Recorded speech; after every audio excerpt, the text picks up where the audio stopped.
علیکم ورحمۃ اللہ وبرکاتہ۔ الحمد لولیہ والصلاة والسلام علی نبیہ وعلی آلہ واصحابہ المتأدبین بآدابہ، اما بعد فاعوذ باللہ من الشیطان الرجیم، بسم اللہ الرحمن الرحیم۔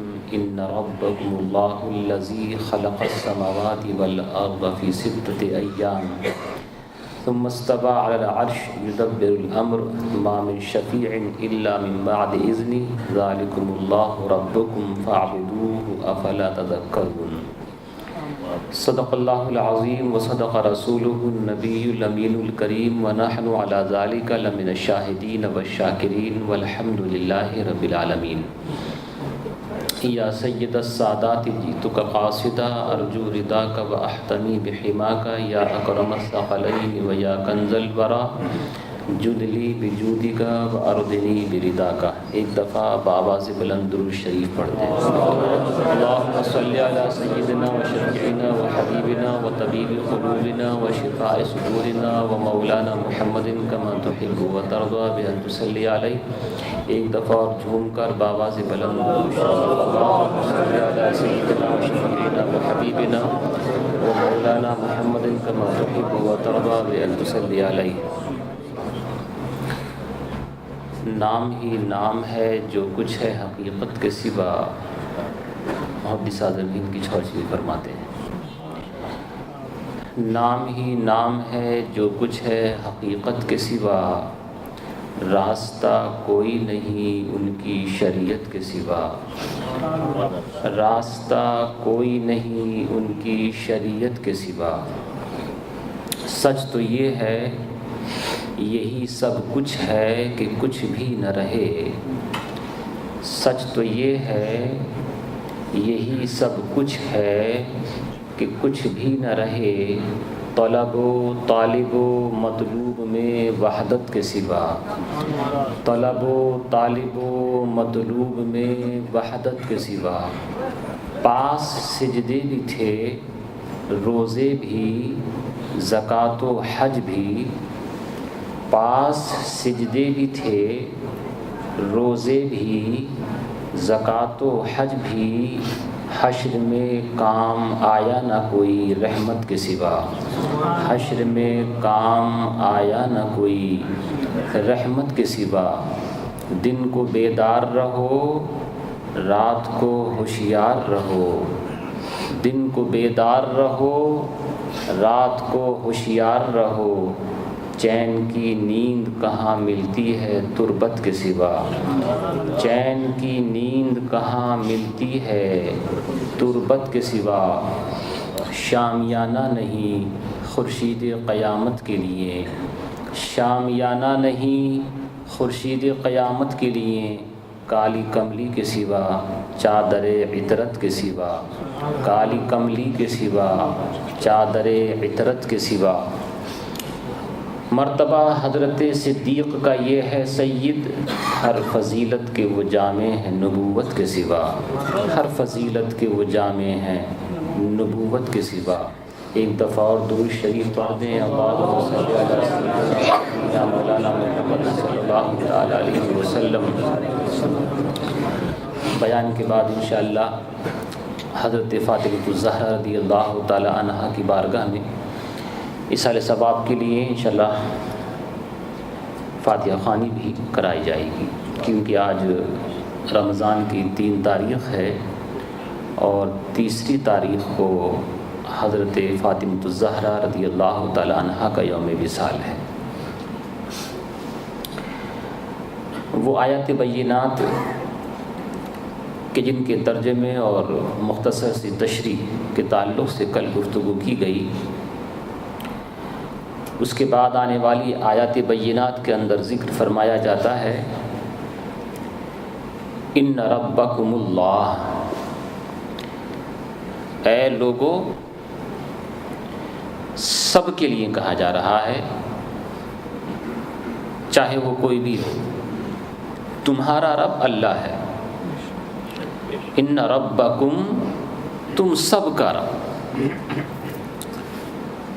رب کے معنی ویسے آتے ہیں پالنے والا،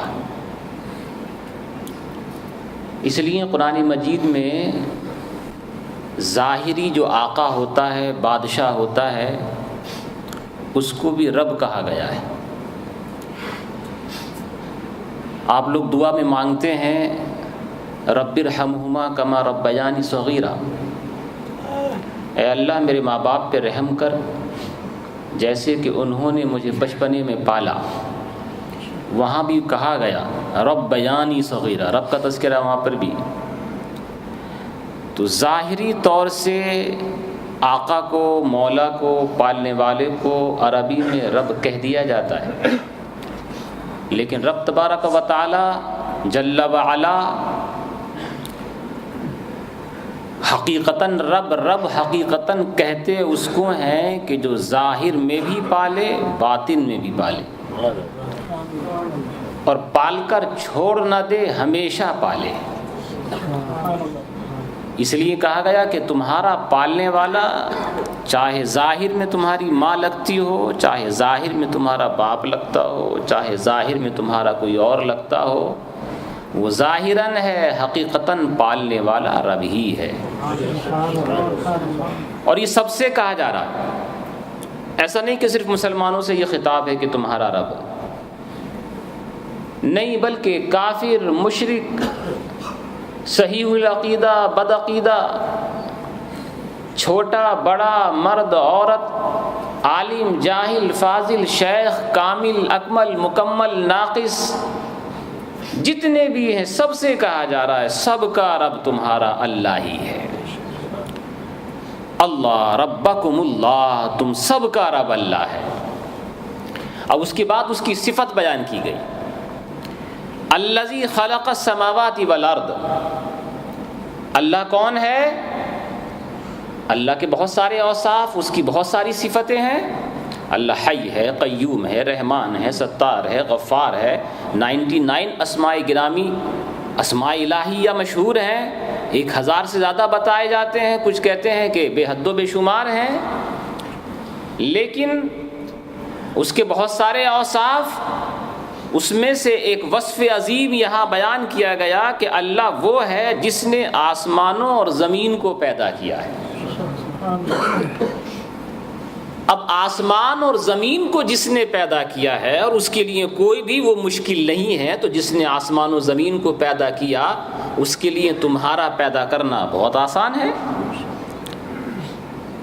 پہلے ذکر کیا خلق السماوات، یہ آسمانوں کو پیدا کیا، پھر کہا والارض، اور زمین کو پیدا کیا۔ قرآن مجید میں سوائے ایک جگہ کہ ہر جگہ ایسا ہی انداز ہے، پہلے آسمانوں کا ذکر آتا ہے پھر زمین کا آتا ہے، سوائے ایک جگہ کہ وہاں پہلے زمین کا ہے پھر آسمان کا، کیونکہ فیض آسمان سے اترتا ہے، فیض لینے والا زمین کا حصہ ہے اور فیض دینے والا آسمانوں کا حصہ ہے۔ پہلے آسمانوں کا ذکر کیا جاتا کیونکہ وہ اوپر ہیں، اور زمین کا بعد میں۔ پھر اسی طرح سے ذکر ہوتا ہے کہ سماوات کو پلورل یعنی کہ جمع لایا جاتا ہے، سماؤن کی جمع سماوات، کیونکہ 7 آسمان ہیں، حالانکہ زمینیں بھی 7 ہیں، تو یہاں ارض کی جمع اردین نہیں کہی جاتی، عام طور سے ارض ہی فرمایا گیا، ہر جگہ ارض فرمایا گیا، جبکہ ظاہراً یہ ہونا چاہیے کہ آسمانوں کو پیدا کیا اور زمینوں کو، اردین نہیں ارض ہے، یہ اشارہ دینے کے لیے کہ زمین بھی 7 ہیں، آسمان بھی 7 ہیں، لیکن آسمانوں کے درمیان فرق ہے، ایک آسمان سے لے کر دوسرے آسمان تک 500 برس کا راستہ، اور خود اپنی آسمان کی جو چوڑائی ہے وہ خود 500 برس کی ہے، تو کیونکہ آسمانوں کے درمیان فرق ہے اس لیے اس کو جمع استعمال کیا جاتا ہے، اور زمین بھی 7 ہے مگر وہ 7 الگ الگ نہیں، 7 مٹی کی بنائی ہوئی ہیں، جبکہ آسمان، ہر ایک آسمان الگ الگ چیز کا بنایا ہوا ہے، کوئی پیتل کا ہے، کوئی تانبے کا ہے، کوئی سونے کا ہے، کوئی زمرد کا ہے، کوئی یاقوت کا ہے، کوئی لوہے کا ہے، کیونکہ وہ سب الگ الگ چیزوں سے بنائے ہوئے ہیں اور ان کے درمیان فاصلہ بھی ہے، اس لیے سماوات کہا جاتا ہے۔ اور ارض ساتھ ہی ہے زمینیں مگر الگ الگ نہیں ہیں، ملی ہوئی ہیں، اس طرح سے جیسے کہ پیاز کے چھلکے ایک دوسرے سے ملے ہوئے ہوتے ہیں، اس لیے اس کو ارض کہا جاتا ہے۔ ارض عام طور سے یہی انداز پورے قرآن مجید کے اندر ذکر فرمایا گیا ہے۔ اللہ نے آسمانوں و زمین کو پیدا کیا کتنے دنوں میں؟ فی ستۃ ایام، 6 دنوں کے اندر۔ اب یہ 6 دن ہو سکتا ہے آپ لوگ سوچیں کہ دن اور رات چاند سورج سے بنتے ہیں، سورج آسمانوں کے بعد پیدا کیا گیا، اس لیے کہ رب تبارک و تعالیٰ نے پہلے زمینیں بنائیں، اس کے بعد آسمان، اس کے بعد پھر چاند اور سورج اور ستارے اس کے اندر۔ تو جب زمین نہیں تھی، آسمان نہیں تھے، تو پھر چاند سورج نہیں تھے، اور جب چاند سورج نہیں تھے تو پھر دن رات نہیں تھے، جب دن رات نہیں تھے تو پھر یہ کیوں کہا گیا فی ستۃ ایام، 6 دنوں میں؟ اس لیے کہ دن تو تھے ہی نہیں۔ جواب یہ دیا جائے گا کہ یہاں پر دن سے مراد یہ ہے، دن رات سے مراد ایسے موقع پر یہ ہوتا ہے کہ 24 گھنٹے کا دن رات ہوتا ہے، تو اتنی مدت میں ایک چیز کو پیدا کیا گیا، کہ جتنی مدت، جتنے اوقات دن اور رات میں ہوا کرتے تو 24 آور، تو اس طرح سے 6 دن کے ایام کے جو آورز ہوئے دن اور رات کے 144 ہوئے، تو گویا کہ 144 گھنٹے کے اندر۔ مگر یہ ایک قول ہے، رب تبارک و تعالیٰ نے اتنے دیر میں پیدا نہیں کیا، اس نے ہر چیز کو، ہر آسمان زمین کو صرف فرمایا کن۔ کن کے مطلب ہو جا، رب نے فرمایا ہو جا، وہ ہو گیا، ایک آن بھی نہیں لگی۔ مگر وہ ایک دن میں کن فرمایا تو ایک حصہ بنا، یعنی کہ ایک آسمان، پھر دوسرے دن کن فرمایا تو دوسرا آسمان، اس طرح سے 6 دن کے اندر آپ رب تبارک و تعالیٰ کی طرف سے ارشاد فرمایا گیا، کہا ہو جا۔ اچھا، رب تبارک و تعالیٰ کے لیے ضروری بھی نہیں ہے کہ وہ ایک دفعہ کہے کن تو ایک آسمان بنے اور ایک زمین بنے، پھر دوبارہ فرمائے کن تو پھر ایک آسمان بنے اور ایک زمین بنے، نہیں، بلکہ رب چاہے تو ایک دفعہ کن کہے اور ہزاروں آسمان و زمین پیدا ہو جائیں، اس کے لیے کوئی مشکل نہیں ہے۔ ان اللہ علی کل شیء قدیر، اللہ تعالیٰ ہر چاہے کے اوپر قادر ہے، وہ 7 نہیں 7,000 بھی آسمان اگر چاہے تو ایک لفظ کن سے پیدا فرما سکتا، بلکہ اس سے بھی زیادہ۔ یہ 6 دنوں کے اندر پیدا کرنا، یہ مخلوق کو بتانا ہے کہ میں کر سکتا ہوں، مگر میں نے تاخیر سے کام کیا، تخلیق فرمایا، دیر لگائی، تاکہ یہ اندازہ ہو کہ عجلت کرنا کاموں کے اندر مناسب نہیں ہوتا ہے۔ ہر کام سکون سے، وقار سے کرنا چاہیے، جلدی جلدی کام کرنا صحیح نہیں ہوتا ہے، اس لیے کہا جاتا ہے کہ جلدی کام شیطان کا۔ جلدی میں جو کام ہوتا ہے وہ اکثر و بیشتر الٹا ہی پڑ جاتا ہے۔ جو کام کریں سوچ سمجھ کے کریں، وقار کے ساتھ کریں، اس میں جلدی نہ کریں۔ جلدی کے لیے کہا گیا ہے کہ جلدی شیطان کا کام ہے۔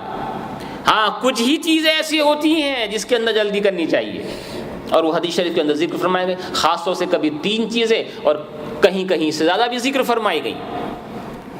حضرت مولا کائنات رضی اللہ تعالیٰ عنہ سے اللہ کے رسول صلی اللہ علیہ وسلم نے فرمایا تھا، علی 3 چیزوں میں کبھی دیر مت کرنا۔ کون کون سی وہ 3 چیزیں؟ کہ جب تمہاری بچی نکاح کے لائق ہو جائے، شادی کے لائق ہو جائے، اب اس میں دیر مت کرنا، کر دینا، اس میں دیر نہیں کرنی چاہیے۔ جب میت ہو جائے تو اب اس کو دفنانے، کفنانے اور غسل دینے میں دیر نہیں کرنی چاہیے۔ اگر کسی کے اوپر غسل جنابت ہو جائے، یعنی کہ غسل کرنا اس کے لیے فرض ہو جائے، اب اس میں دیر نہیں کرنی چاہیے۔ مہمان اگر آ گیا ہو تو مہمان آنے کے بعد اس کی مہمانداری میں بھی دیر نہیں کرنی چاہیے۔ یہ 3 کے بعد ہیں، 3 تو یہ ہیں ہی، لیکن اس کے بعد بھی کچھ ذکر فرمایا گیا۔ اور ان 3 چیزوں میں سے جن کو اللہ کے رسول صلی اللہ علیہ وسلم نے مولا کائنات سے ذکر فرمایا، اس میں 3 میں سے ایک یہ تھی کہ اے علی، جب توبہ کرنے کا جی چاہے تو اس میں بھی کچھ دیر نہیں کرنی چاہیے، فوراً اپنے رب کی بارگاہ میں جھک جانا چاہیے۔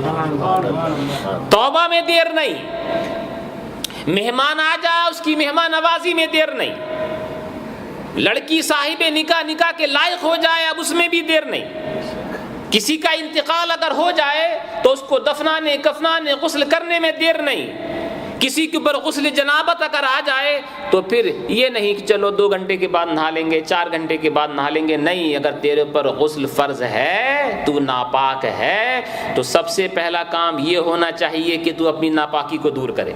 اس لیے کہ اللہ کے رسول صلی اللہ تعالیٰ علیہ وسلم نے ارشاد فرمایا ہے، جس گھر کے اندر بغیر کسی عذر بغیر کسی وجہ شرعی کے کتا ہوتا ہے، یا جس گھر کے اندر تصویر ہوتی ہے، یا جس گھر کے اندر ناپاک آدمی ہوتا ہے، اس گھر کے اندر رحمت کے فرشتے داخل نہیں ہوا کرتے ہیں۔ تو یہ ناجائز تصویروں سے ہمارے بیڈ روم کو سجایا جاتا ہے، بچے لوگ سجاتے ہیں، تصویروں سے سجاتے ہیں۔ ارے بھی سجانا ہے تو کسی اور چیز سے سجا لیجئے، تصویر بھی لگانی، وہ بھی کس کی؟ فٹ بالر کی، ایکٹر کی، اس سے سجایا جا رہا ہے اپنے بیڈ رومز کو، منع کیا گیا ہے۔ سجانا ہے، سجانے کو منع نہیں کیا گیا ہے، مگر یہ ایسی ایسی تصویروں سے سجانا، جب بھی رات کو آنکھ کھلے تو وہی نظر آئے۔ ارے رات کو آنکھ کھلے تو سامنے گنبد خضرا کا نقشہ لگا ہو، کہ جیسی تمہاری آنکھ کھلے تو خانہ کعبہ کے اوپر نظر جائے، گنبد خضرا کے اوپر نظر جائے۔ یہ بھی کوئی چیز ہوئی کہ آپ نے اپنے بیڈ رومز کے اندر ایکٹرز کی اور فٹ بالرز کی تصویریں لگا رکھی ہیں کہ جب جب آپ کی آنکھ کھلے گی آپ کی نظر وہاں پہنچے گی، فٹ بال کا میدان یاد آ جائے گا۔ اللہ کو یاد کرنا چاہیے، آنکھ کھلے اللہ کو یاد کرو، سوتے وقت اللہ کو یاد کرو، اٹھتے وقت اللہ کو یاد کرو، بیچ میں آنکھ کھلے تو اللہ کو یاد کرو۔ اس لیے کہ کہا گیا ہے النوم اخو الموت، نیند موت کی بہن ہے۔ رب تبارک و تعالیٰ کی قدرت کاملہ ہے کہ اس نے تمہیں سلایا پھر سونے سے زندہ کر کے جگایا۔ گویا کہ سونا موت کی طرح ہے اور جاگنا حیات کی طرح ہے، تو رب تبارک و تعالیٰ تمہیں مردگی کے بعد زندگی دیتا ہے، تو اس لیے اٹھتے ساتھ فوراً ہی اللہ کا ذکر کرنا چاہیے۔ ہاں تو یہ بات کہاں سے آئی؟ یہ بات یہاں سے آئی کہ بھائی 6 دن میں رب تبارک و تعالیٰ نے پیدا کیا، اور یہ اس لیے کہ تاکہ پتہ چلے کہ وقار کے ساتھ کام کرنا چاہیے، یا یہ کہا گیا کہ یہاں 6 دنوں سے مراد ایک مطلقاً وقت ہے، اس کی کوئی حد نہیں ہے، چاہے وہ کتنا بھی ہے۔ بعض یہ کہتے ہیں یہ دن جو دنیا کے دن ہیں یہ اور ہوتے ہیں، آخرت کے دن اور ہوتے ہیں۔ آخرت کا دن ایک دن 1000 سال کا ہوتا ہے، آخرت کا دن ایک دن 50,000 سال کا بتایا گیا ہے۔ اس لیے قیامت کا دن ایک دن ہوگا مگر 50,000 سال کا دن ہوگا۔ بعض جگہ فرمایا گیا کہ قیامت کا ایک دن، آخرت کا ایک دن دنیا کے اعتبار سے 1000 سال کے برابر ہوا کرتا ہے۔ 6 دن کے اندر پیدا کیا، ثم استوى علی العرش، اس کے بعد رب تبارک و تعالیٰ نے خصوصی توجہ فرمائی عرش کے اوپر، عرش پر جلوہ گر ہوا، یا یہ کہ اپنی تخلیق کو عرش کے اوپر مکمل فرما دیا۔ یدبر الامر، ساری کائنات کی تدبیر فرماتا ہے، کون کتنا جیے گا، کب مرے گا، کتنے کو پیدا ہونا ہے، کتنوں کو مرنا ہے، صرف انسانوں کو نہیں، 18,000 سے زیادہ مخلوقات ہیں، ان میں سے ایک ایک مخلوق کے بارے میں رب تبارک و تعالیٰ سب کچھ جانتا ہے۔ یدبر الامر، ساری کائنات کی تدبیر فرماتا ہے۔ 6 دنوں کے اندر، یہ جو 6 دن ہے نا، ابھی تھوڑی سی تفصیل میں عرض کروں۔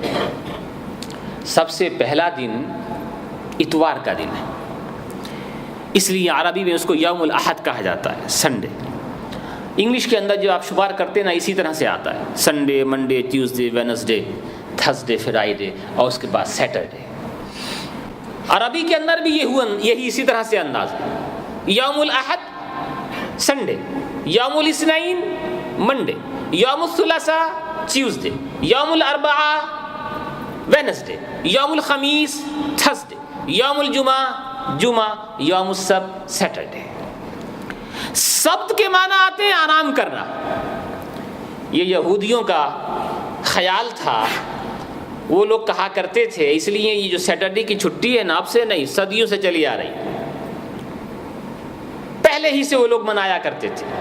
یہ سیٹرڈے کی چھٹی منانا یہودیوں نے شروع کیا، سنڈے کی چھٹی عیسائیوں کی طرف سے۔ اس لیے کہتے ہیں عیسیٰ علیہ الصلوۃ والتسلیم نے رب تبارک و تعالیٰ سے دعا مانگی تھی، پروردگار ایک خوان اتار، اللہ کی طرف سے خوان اتارا گیا، اور وہ بہت بڑا عظیم ان کے لیے نعمت عظمیٰ تھی۔ جو خوان جس میں کھانا پینا اتارا گیا تھا حضرت عیسیٰ علیہ الصلوۃ والتسلیم کے اوپر اور ان کی قوم کے لیے، وہ سنڈے کا دن تھا، تو ان لوگوں نے خوشی میں اس دن چھٹی منائی۔ مسلمانوں کے لیے چھٹی کا دن یوم جمعہ ہے۔ پہلے اس سے پہلے بھی امام اعظم کے زمانے میں پھر سیٹرڈے کو چھٹی منائی جاتی تھی، اس کے بعد پھر چینجنگ ہوئی، 2 دن منانے لگے، ٹیوزڈے کو اور فرائیڈے کو، اور اس کے بعد اب اسلامی حکومتوں میں زیادہ تر فرائیڈے اور سنڈے منائی جاتی ہے، لیکن یہ 2 دن اور 1 دن چھٹیوں کا پہلے ہی سے چلا رہا ہے۔ تو سیٹرڈے یہودیوں کی طرف سے، سنڈے عیسائیوں کی طرف سے۔ تو یہ لوگ کہتے تھے معاذ اللہ کہ کیونکہ رب تبارک و تعالیٰ نے 6 دن میں آسمان اور زمین کو بنایا، انہوں نے بھی رب تبارک و تعالیٰ کو معاذ اللہ ثم معاذ اللہ گویا اپنی طرح سے سمجھ لیا، کہا کیونکہ 6 دن کے بعد وہ تھک گیا تو 7ویں دن اس نے چھٹی منائی معاذ اللہ۔ اس لیے ہم لوگ بھی ان کو کیونکہ چھٹی منانی تھی نا، اس لیے چھٹی منانے کے لیے کوئی نہ کوئی وجہ تو چاہیے، ان کو چھٹی خود منانی تھی، نام اس طرح کا لیا، تو اس کا نام یوم السبت رکھا، آرام کا دن ہے، آرام کرنے کے لیے یوم السبت انہوں نے منایا اس کو۔ رب تبارک و تعالیٰ نے ارشاد فرمایا کہ اللہ کی ذات وہ ہے جس کو نہ کبھی تھکاوٹ آتی ہے، نہ کبھی اونگ آتی ہے، نہ اس کی کبھی بے طاقتی ہوتی ہے، وہ ہمیشہ سے ہے، ہمیشہ رہے گا، اور اس کی طاقت نہ کبھی کم ہوئی ہے نہ کبھی کم ہوگی۔ وہ ہزاروں آسمان و زمین بنا دے، اس کے اوپر کبھی تھکاوٹ نہیں آ سکتی۔ لیکن یوم سبت کے اندر رب تبارک و تعالیٰ نے عرش معلیٰ کو بیان، عرش معلیٰ اس لیے یہاں پر بیان کیا گیا، ثم استوى علی العرش، پھر عرش کے اوپر استوا فرمایا۔ ہاں میں ذکر کرتا تھا پہلا دن کا بنایا گیا سنڈے، پھر منڈے، اس لیے عربی میں اس کو دوسرا دن کہا جاتا ہے، شروعات سنڈے سے ہوتی ہے۔ حضرت امام اسماعیل حقی علیہ رحمۃ و رضوان نے اپنی کتاب تفسیر روح البیان، یہ جلد 4 اور اس کا صفحہ 8، اس کے اوپر وہ ذکر فرماتے ہیں کہ حدیث صحیح کے اندر آیا ہے، ان اللہ خلق التربۃ یعنی الارض، کہ رب تبارک و تعالیٰ نے زمین کو پیدا فرمایا یوم السبت، سیٹرڈے کے دن۔ کس دن زمین پیدا ہوئی؟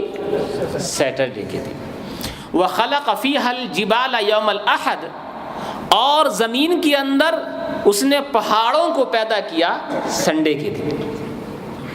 یاد رہے تو اچھا ہے، نہ تو تفسیر سن لیجئے۔ وخلق الشجر یوم الاثنین، اور رب تبارک و تعالیٰ نے سارے پیڑوں کو، چاہے چھوٹا ہو چاہے بڑا، چاہے بالکل چھوٹا سا نکل کر کے چھوٹا ہی رہتا ہے، چاہے وہ بالکل آسمان کی بلندیوں کو چھونے لگے، کوئی بھی اس کا قد ہو، چاہے آم کا درخت ہو چاہے لیمو کا، چاہے چھوٹا درخت ہو چاہے لمبا، تمام طرح کے درختوں کو، چاہے اس پہ پھل آتا ہو چاہے نہیں، ہر طرح کے درخت کو، ٹریز کو، اشجار کو، پودوں کو، پیڑوں کو پیدا کیا گیا منڈے کے دن۔ کس دن؟ منڈے کے دن۔ اور پیڑوں سے غذا کس کو ملتی ہے؟ انسان کو۔ آپ آم کھاتے ہیں، اس مرتبہ تو انڈیا سے نہیں آئے، سنا ایسا ہی ہے، لوگوں کا جی چاہتا ہے، لیکن چلیے پھر بھی کھانے والا تو کھا لے گا کہیں سے بھی منگا کر۔ آم، جامن، امرود، جتنی بھی کھانے کے پھل فروٹ کی چیزیں ہیں، جتنی بھی ساری چیزیں ہیں کہ ساری کی ساری منڈے کے دن پیدا کی گئی۔ جتنی بھی سبزیاں کھاتے ہیں سب منڈے کے دن، گیہوں منڈے کے دن، جو منڈے کے دن، سارے اناج جتنے بھی ہیں سب منڈے کے دن۔ سب پیر کے دن، لیکن جو ہو، اناج ہو، مسور ہو، دال ہو، فروٹ ہوں، یہ ساری کس چیز کی غذا ہیں؟ بدن کی۔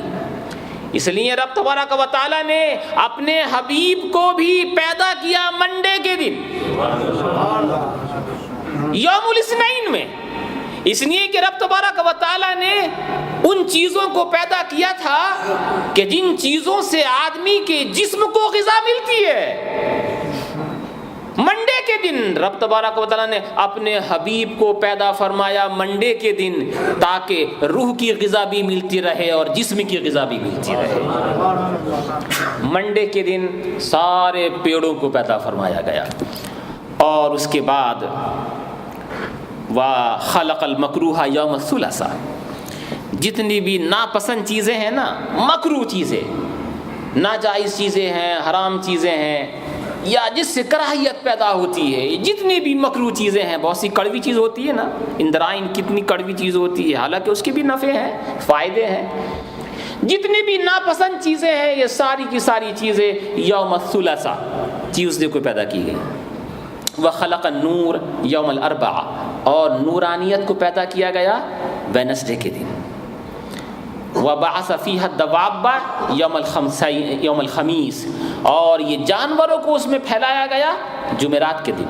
وخلق آدم بعد العصر من یوم الجمعہ آخر الخلق، اور حضرت آدم علیہ الصلاۃ والتسلیم کو پیدا کیا گیا، آخری دن تھا نا جمعے کا، آخری دن تھا، اس لیے حضرت آدم علیہ الصلاۃ والتسلیم کو جمعے کے دن پیدا کیا گیا، عصر کی نماز کے بعد پیدا کیا گیا۔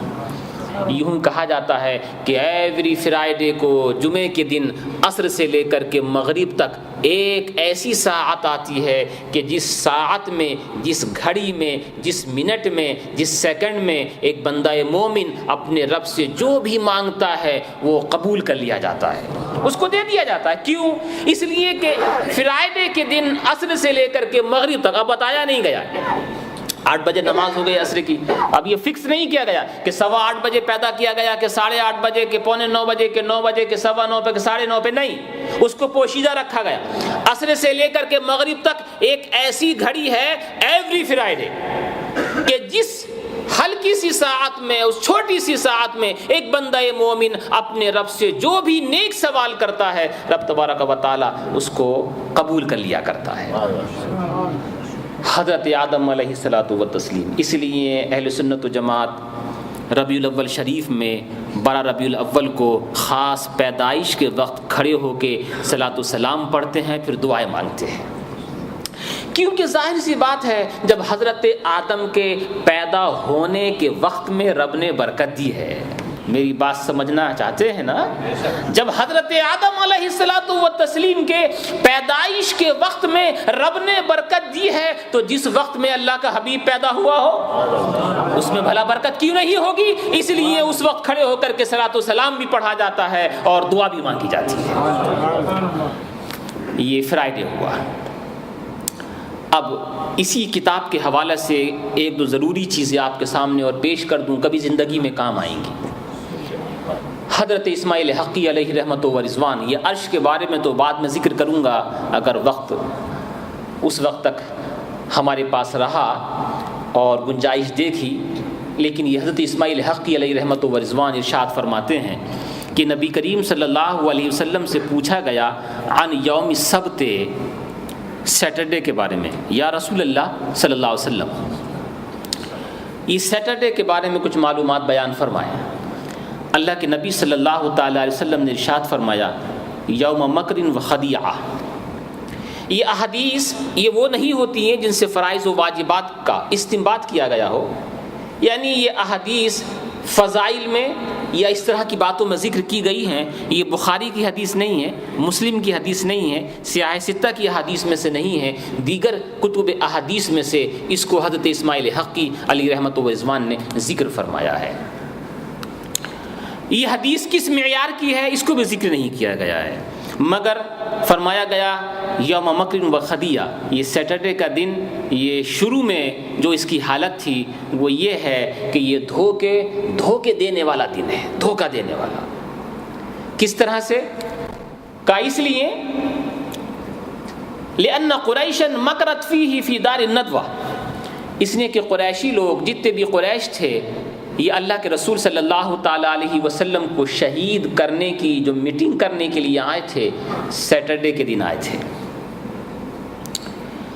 اللہ کے نبی صلی اللہ تعالیٰ علیہ وسلم سے پوچھا گیا یا رسول اللہ عن یوم الاحد، سنڈے کا دن، اتوار کا دن، اس کے بارے میں آپ نے ارشاد فرمایا یوم غرس و عمارہ، کہ یہ باغ لگانے کا دن ہے، پیڑ لگانے کا دن ہے، عمارت بنانے کا دن ہے۔ یعنی اگر کسی کو عمارت بنانی ہو، گھر بلڈ کرنا ہو، باغ لگانا ہو، پودے لگانے ہوں، تو وہ کسی بھی دن لگا سکتا ہے، کسی دن میں منحوسیت تو نہیں ہے اسلام کے اندر، لیکن بہتر یہ ہے کہ وہ اتوار کے دن لگائے۔ جو اتوار کے دن باغ لگایا جائے گا اس کے اندر برکت زیادہ ہوگی، نظر بد سے محفوظ رہے گا۔ ایسی ہی جس گھر کی تعمیر کے لیے اس کی نیو کو اور اس کے فاؤنڈیشن کو کھودا جائے گا اتوار کے دن، وہ بھی آفات و بلیات سے گھر محفوظ رہے گا، برکت رہے گی۔ کیونکہ فرمایا کہ یہ جو سنڈے کا دن ہے، اتوار کا دن ہے، یہ یوم غرس و عمارہ، یہ بونے کا دن ہے اور عمارت اور تعمیر کا دن ہے۔ کیونکہ رب تبارک و تعالیٰ نے اسی دن کے اندر دنیا کو پیدا کیا اور اس کی عمارتوں کو پیدا کیا۔ اور ایک روایت میں یہ ہے ینبت الجنت فیہ وغرست، کہ جنت کے اندر جو باغات لگائے گئے نا وہ بھی سنڈے کو لگائے گئے۔ اس لیے کہا گیا کہ دنیا کے اندر بھی باغات لگائے جائیں، تو بہتر یہ ہے کہ اگر اتوار کا دن آ جائے تو بہت اچھا ہے۔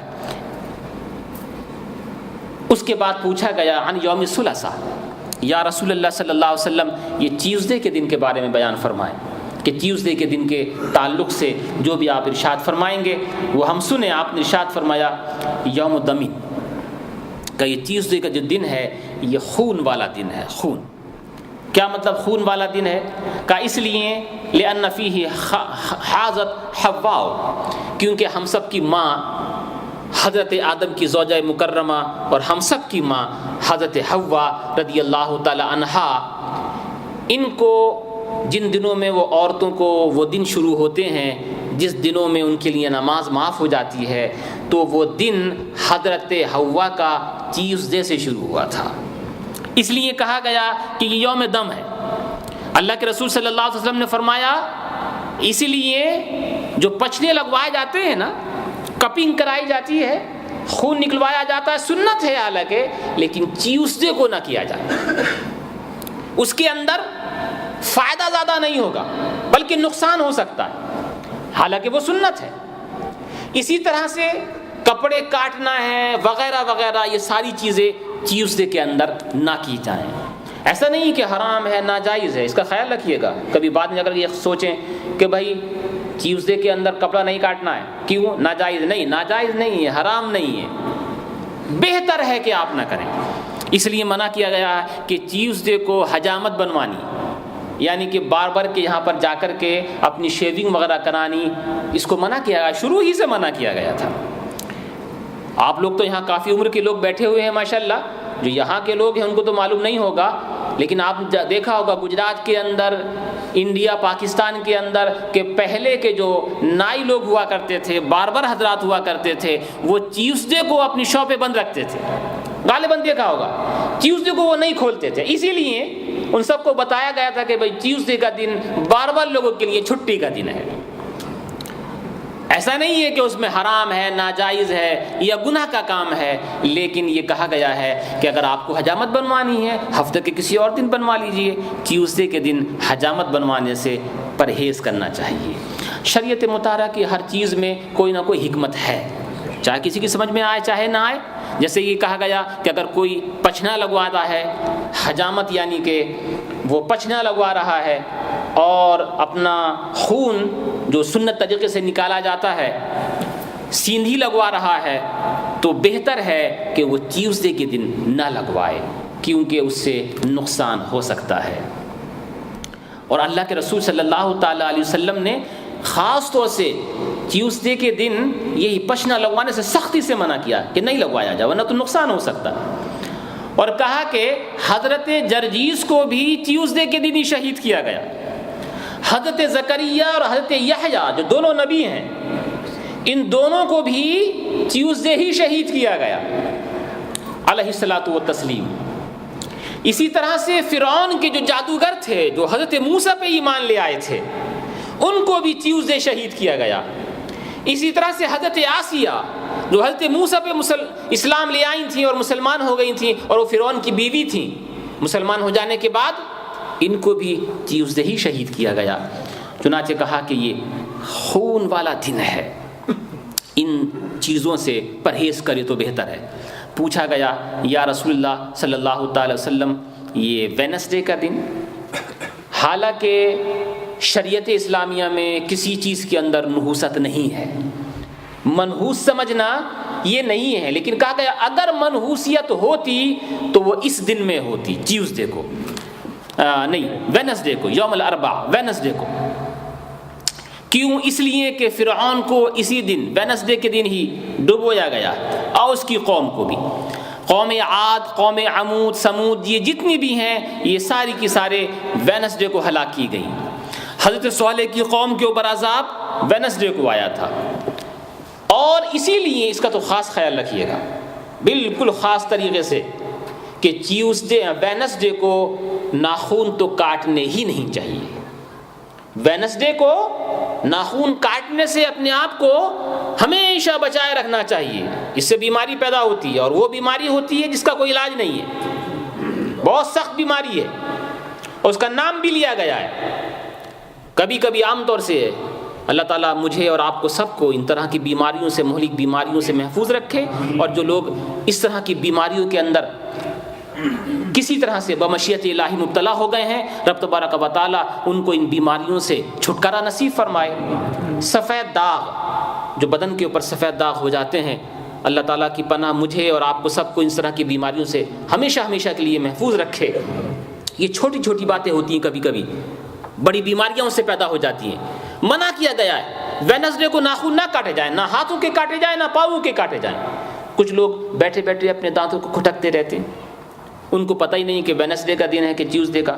یہ دانتوں سے ناخنوں کو کاٹنا اس سے بھی منع فرمایا گیا ہے کہ کبھی بھی اپنے دانتوں سے اپنے ناخنوں کو کھٹکنا ہی نہیں چاہیے، بیماری پیدا ہوتی ہے اور بڑی بیماری پیدا ہوتی ہے۔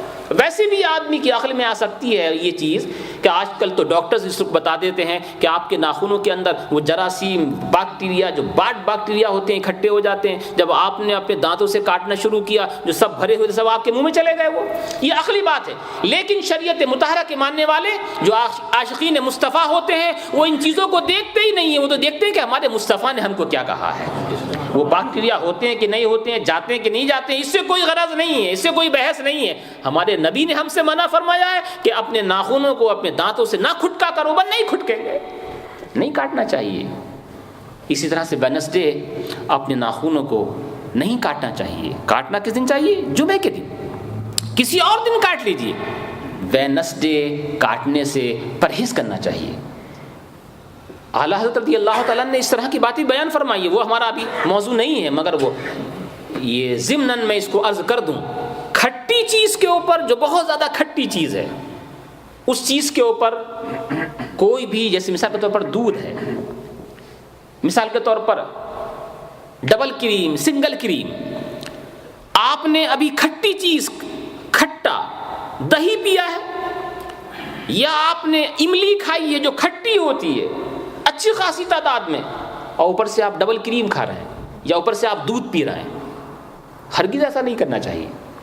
ابھی آپ نے فش کھائی ہے، اس کے بعد فوراً آپ نے دودھ پیا ہے، اس سے بچنا چاہیے۔ یہ چھوٹی چھوٹی چیزیں ہیں، بہت سارے لوگ اس کو نہیں مانتے ہیں، لیکن جب اس سے کہا گیا ہے بچنے کے لیے تو بھائی اگر بچ لیا جائے تو کیا حرج ہے اس میں۔ کسی کسی کے بدن کے اندر اس طرح کی چیزیں ہوتی ہیں کہ اگر دونوں ایک ساتھ اکٹھے ہو گئے، ادھر فش ادھر دودھ، تو فوراً پھر وہ بیماری شروع ہو جاتی ہے جس کا علاج کرنا بڑا مشکل ہو جاتا ہے۔ ایسی ہی جو بہت زیادہ کھٹی چیز ہے، کھٹی چیز کے فوراً بعد یہ دودھ پینا اس سے روکا گیا ہے، پرہیز کرنا چاہیے۔ اگر کوئی یہ نہ کہے کہ میں تو ہمیشہ ایسا کرتا ہوں، مجھے تو کچھ نہیں ہوتا، بہت اچھی بات ہے، آپ کو نہیں ہوتا ہے، لیکن اس سے رکنا چاہیے، پرہیز کرنا چاہیے۔ تو ویڈنسڈے کے دن، یوم الاربعاء کے دن، بدھ کے دن ناخون کاٹنے سے اپنے آپ کو بچانا چاہیے، نہیں کرنا چاہیے۔ اللہ کے رسول صلی اللہ علیہ وسلم نے منع فرمایا ہے ان قص الاظفار، ناخون کاٹنے سے، اس لیے کہ اس سے یہ بیماری پیدا ہوتی ہے۔ اور یہ بھی کہا گیا بعض کتابوں کے اندر کہ ویڈنسڈے کے اندر بھی ایک مزید خوبی بھی ہے، وہ یہ کہ ویڈنسڈے کے دن دعا قبول ہوتی ہے۔ ان الدعاء مستجاب یوم الاربعاء بعد الزوال، زوال کا جو ٹائم ہوتا ہے، زوال کے بعد دعاؤں کے قبول ہونے کا وقت ہے ویڈنسڈے کا دن، قبل وقت العصر، عصر سے پہلے پہلے، کیونکہ اللہ کے رسول صلی اللہ علیہ وسلم نے استجیب لہ الدعاء والاحزاب، کیونکہ جنگ احزاب کے موقع پر جب آپ تشریف فرما تھے تو یہ ویڈنسڈے کا دن تھا اور بڑی مشکل ہو رہی تھی مسلمانوں کے اوپر، سامنے سے کفار کی فوج مسلمانوں کو پریشانی میں ڈالے ہوئی تھی۔ اللہ کے رسول صلی اللہ تعالی علیہ وسلم نے بدھ کے دن ظہر کے بعد عصر سے پہلے پہلے اللہ کی بارگاہ میں دعا مانگی، اے میرے اللہ مجھے فتح یابی نصیب فرما، کافروں اور مشرکین کو پسپائی اور ہزیمت عطا فرما۔ اللہ کے رسول کی یہ دعا قبول ہو گئی، مسلمانوں کو فتح یابی ملی۔ تو کیونکہ ویڈنسڈے کے دن ظہر کے بعد سے لے کر کے عصر تک ایک ایسا وقت ہوتا ہے جس وقت میں اللہ کے رسول نے اپنے رب سے دعا مانگی تھی اور وہ مستجاب ہوئی۔ ہمارے مسلمانوں کے درمیان بھی یہ چیز ہونی چاہیے کہ اگر ہم میں سے کوئی بھی ویڈنسڈے کے دن ظہر کے بعد سے لے کر کے عصر تک کسی بھی وقت کوئی دعا مانگے تو اللہ کی رحمت کاملہ سے امید ہے کہ جیسے اس نے اپنے حبیب کی دعا کو قبول فرمایا تھا، ہم گناہ گاروں کی دعا کو بھی اپنے حبیب کے صدقے سے ضرور قبول فرمائے گا۔ یہ کہا گیا، اور یہ بھی کہا گیا ہے کہ غسل کرنا ویڈنسڈے کے دن بہتر ہے۔ قیل یحمد فیہ الاستحبام، ایسا نہیں ہے کہ کچھ ثواب ہے بہت زیادہ، نہیں، بہتر ہے اگر کوئی کر لینا چاہیے۔ اور یہ بھی کہا گیا ہے انہ ما بدی شیء یوم الاربعاء الا وقد تم، یہ بہت ضروری چیزیں ہیں، یہ ویڈنسڈے تھرسڈے روزانہ ہر ہفتے آتا ہی رہتا ہے نا، اور یہ چیزیں وہ ہیں جو آپ کے گھر سے، آپ کے بچوں سے، خود آپ سے، آپ کے خاندان والوں سے متعلق ہیں، تو ان چیزوں کا علم حاصل ہو جائے تو بہت خوب ہے۔ کہا گیا کہ جو چیز بھی، یہ بھی حدیث شریف کے اندر ذکر فرمایا گیا، جو چیز بھی بدھ کے دن، ویڈنسڈے کے دن شروع کی جائے گی وہ اللہ کے فضل سے مکمل ہوگی، وہ رکے گی نہیں، وہ بیچ میں رکے گی نہیں۔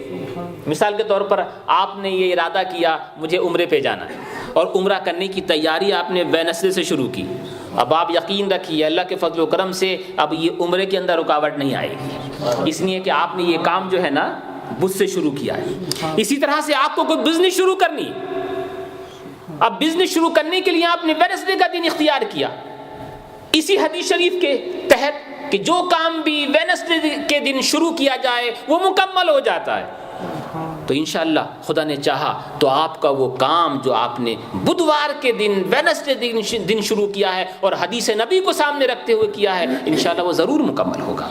اور خدا نخواستہ اگر ایسا لگے کہ مکمل نہیں ہو رہا ہے تو سمجھ لیجئے گا کہ کمی اپنی طرف سے ہے، رسول کا فرمایا ہوا حق ہے، سچ ہے، ہماری طرف سے کمی ہے۔ اس کے بعد کہا گیا کہ وقد ينبغي البدعۃ، تو شروع کرنا بہتر ہے، نحو التدریس فیہ۔ ہم بھی جب پڑھتے تھے کتابیں بچپنے میں، زمانہ طالب علمی میں، تو ہمارے استاذ بھی ہم کو ہر کتاب، اگرچہ وہ کتاب ختم ہو چکی ہے پہلے ہی، سنڈے کو ختم ہو چکی ہے، تو دن تھا کہ منڈے کو شروع ہو جائے، مگر روکتے تھے وہ 2 دن کہ نہیں، منڈے ٹیوزڈے رک جاؤ، تمہاری نئی کتاب ویڈنسڈے سے شروع کرائیں گے، کیونکہ یہ کہا گیا ہر وہ چیز کہ جو ویڈنسڈے سے شروع ہو وہ مکمل ہوتی ہے۔ یہ چیز اب سے نہیں، دیکھو خود حضرت اسماعیل حقی علیہ رحمت و رضوان ارشاد فرماتے ہیں، وہ کہتے ہیں کہ کانا صاحب الہدایت یتوقف فی ابتداء الامور علی الاربعاء، کہتے ہیں صاحب ہدایہ شریف بڑی معتبر کتاب ہے فقہ حنفی کی، ہر مفتی اسی سے کتاب دیکھ کر کے، اسی کتاب سے دیکھ کر کے فتویٰ لکھا کرتا ہے، ہر دارالفتہ کے اندر، ہر مدرسے کے اندر موجود ہوتی ہے، ہمارے یہاں پر بھی ہے، ہر مدرسے کے اندر پڑھائی جاتی ہے، تو تو وہ ہدایہ جو لکھنے والے ہیں بڑے عظیم مفسر ہیں، محدث ہیں، بڑے عظیم فقیہ ہیں اور بہت کامل ہیں، بہت کامل ہیں۔ جب ہدایہ شریف لکھنے کے لیے بیٹھے نا تو اپنے خادم سے کہا تھا کہ کمرے کے اندر مجھے بند کر دو اور میرے کمرے کے اندر کوئی داخل نہ ہو۔ اس طرح سے بزرگوں نے کتابیں لکھی ہیں، یہ میرے کمرے کے اندر کوئی داخل نہ ہو۔ اپنے خادم سے کہا تھا کہ دوپہر کے وقت اور شام کے وقت صرف ایک روٹی پہلے نوک کیا کرنا دروازے کو، میں تھوڑا سا دروازہ کھولوں گا، اس دروازے کے اندر سے ایک روٹی دوپہر کو اور ایک روٹی شام کو رکھ دیا کرو، بس اور کچھ نہیں، اس کے علاوہ کچھ اور نہیں۔ چنانچہ 16 سال تک 16 ایئرز تک کمرے کے اندر رہے ہمارے بزرگ رضی اللہ تعالیٰ عنہ اور کتاب لکھتے رہے، ہدایہ شریف کتاب لکھتے رہے۔ 16 سال کے بعد آئے تو پھر یہ کتاب آئی۔ اس طرح سے فقہاء کرام، مفتیان کرام نے کام لیا اور کام کیا ہے۔ 16 سال کے بعد جب خادم نے اندر جا کر کے دیکھا تو وہ ٹکڑے، وہ روٹیاں جو وہ روزانہ دوپہر اور شام کو جا کر کے رکھا کرتا تھا، وہ تو ساری کی ساری ایک کونے میں رکھی ہوئی ہیں۔ اب اللہ جانے اور وہ جانے کہ انہوں نے 16 سال تک کیا کھایا، کس نے کھلایا اور کس نے پلایا۔ یہ روحانی غذا وہ ہوتی ہے کہ بظاہر کوئی کھاتا پیتا دکھائی نہیں دیتا ہے، لیکن اس کی روحانی غذا اس کو ملتی رہتی ہے، زندہ رہے نا۔ ڈاکٹر تو کہتے ہیں 3-7 دن تک کوئی نہیں کھائے پائے گا تو اس کے بعد پھر اس کی یہ حالت ہو جائے گی۔ ہمارے بزرگوں نے یہ ثابت کر کے دکھایا، ایک روحانی غذا ہوتی ہے، ایک جسمانی غذا ہوتی ہے۔ جب روحانی غذا ملنی شروع ہو جاتی ہے تو جسمانی غذا کی کوئی ضرورت نہیں رہا کرتی ہے۔ صاحب ہدایہ رضی اللہ تعالیٰ عنہ جو بھی کتاب شروع کرایا کرتے تھے کون سے دن بتائیے؟ ویڈنسڈے کے دن شروع کرایا کرتے تھے۔ یہ کون بیان کر رہا ہے؟ امام اسماعیل حقی علیہ رحمت و رضوان بیان فرماتے ہیں، وَيَرْوِي هَذَا الْحَدِيث، کہتے لوگوں، بچوں اپنی کتاب کو ویڈنسڈے شروع کرو۔ اور وہ پوچھتے کہ حضور ویڈنسڈے کیوں؟ تو بیان کرتے اس لیے کہ اللہ کے رسول صلی اللہ علیہ وسلم نے ذکر فرمایا ہے کہ ہر وہ کام جو ویڈنسڈے کو شروع کیا جائے وہ مکمل ہی ہوا کرتا ہے۔ اور پھر کہا کرتے تھے کہ ایسا ہی میرے والد گرامی بھی کیا کرتے تھے۔ پھر کہا کرتے تھے کہ اسی طرح سے میرے شیخ کامل، میرے مرشد برحق بھی ایسا ہی کیا کرتے تھے۔ ویڈنسڈے ہر کتاب کو شروع کرایا کرتے۔ اللہ کے رسول صلی اللہ علیہ وسلم سے پوچھا گیا، یا رسول اللہ یہ جمعرات کا دن جو ہے اس کے بارے میں ذکر فرمائیں۔ آپ نے ارشاد فرمایا، یوم قضاء الحوائج والدخول علی السلطان، کا یہ ضرورتوں کو پورا کرنے والا دن ہے۔ اگر کسی کے پاس کوئی کام اٹک رہا ہے، وہ کام نہیں ہو رہا ہے، کوئی بہت بڑا آفیسر ہے اور اس سے آپ کا کام لگا ہوا ہے اور آپ جانا چاہتے ہیں تو کسی دن بھی جائیں، کوئی حرام و ناجائز تو نہیں ہے، لیکن اگر جمعرات کے دن جائیں گے تو زیادہ امید ہے کہ آپ کا کام ہو جائے گا، اس لیے کہ یہ ضرورتوں کو پورا کرنے والا دن ہے، ضرورتوں کو پورا کرنے والا دن ہے۔ آپ نے ارشاد فرمایا، اور اس کے بعد پھر سئل عن یوم الجمعہ، جمعے کے لیے پوچھا گیا، یا رسول اللہ جمعے کے بارے میں ذکر فرمائیں۔ آپ نے ارشاد فرمایا، جمعے کا دن یوم النکاح، نکاح کا دن ہے۔ آپ کسی دن بھی کر لیجئے، Sunday, Monday, Tuesday, Wednesday, Thursday, کسی دن بھی کر لیجئے، لیکن بہتر کیا ہے؟ جمعے کا دن، یوم النکاح۔ جو جمعے کا دن نکاح ہوتا ہے اس میں زیادہ برکت ہوتی ہے، زیادہ برکتیں ملا کرتی ہے۔ اور اس کے بعد ذکر فرمایا، نکح فیہ آدم و حوا، یا نکح فیہ آدم و حوا، کا اسی دن میں، جمعے ہی کے دن میں حضرت آدم نے حضرت حوا سے نکاح کیا ہے۔ فرمایا و یوسف و زلیخا، اور اسی دن میں حضرت یوسف کا نکاح حضرت زلیخا سے ہوا ہے۔ و موسیٰ بنت شعیب، اور حضرت موسیٰ علیہ السلام نے اپنا نکاح حضرت شعیب کی صاحبزادی سے کیا ہے۔ وہ سلیمان بلقیس، اور اسی دن میں حضرت سلیمان نے اپنا نکاح حضرت بلقیس سے کیا تھا۔ وَنَكَحَ عَلَيْهِ السلام خدیجہ و عائشہ، اور اسی جمعے کے دن میں اللہ کے نبی صلی اللہ تعالیٰ علیہ وسلم کا نکاح مبارک حضرت خدیجہ الکبریٰ سے ہوا، اور اسی جمعے کے دن میں اللہ کے رسول صلی اللہ علیہ وسلم کا نکاح مبارک حضرت عائشہ صدیقہ سے ہوا ہے۔ اور یہ بھی عجیب اتفاق ہے کہ ان دونوں ازواج مطہرات کا یوم وصال بھی رمضان کے اندر ہی ہے۔ حضرت خدیجہ الکبریٰ کا بھی اور حضرت عائشہ صدیقہ کا بھی. حضرت خدیجہ رضی اللہ تعالیٰ عنہ کا یوم وصال 10 رمضان المبارک ہے. حضرت عائشہ صدیقہ رضی اللہ تعالیٰ عنہ کا یوم وصال 17 رمضان المبارک ہے. انشاءاللہ ان دنوں کے اوپر ان کی بارگاہوں میں ضرور ایصال ثواب کیا جائے گا. تو اور آخری بات عرض کر کے اختتام پذیر کرتا ہوں. حضرت عبداللہ ابن مسعود رضی اللہ تعالیٰ عنہ کی طرف سے روایت ہے، آپ نے ارشاد فرمایا یوم الجمعۃ، جمعہ کے بارے میں، اخرج اللہ منہ داء وادخل فیہ شفاء من قلم اظفارہ، کہا جس کسی نے بھی اپنے ناخن کو جمعے کے دن کاٹا، جس کسی نے بھی. یہ کون کہتا ہے؟ حضرت عبداللہ ابن مسعود جو سید المفسرین ہیں. فرماتے ہیں کہ جو کوئی بھی اپنے ناخن کو جمعے کے دن کاٹے تو رب تبارک و تعالی اس کے بدن سے بیماری دور کر کے اس میں شفا داخل فرمائے گا. جو کوئی بھی جمعے کے دن اپنے ناخن کاٹے رب تبارک و تعالی اس کے بدن سے بیماری دور کر کے اس میں شفا ظاہر فرمائے گا. رب تبارک و تعالی مجھے اور آپ کو سب کو شریعت مطہرہ کی پاسداری نصیب فرمائے اور قرآن کے فیضان سے اور علوم احادیث کے فیضان سے ہم سب کو مالا مال فرمائے. آمین. وآخر دعوانا ان الحمد للہ رب العالمین.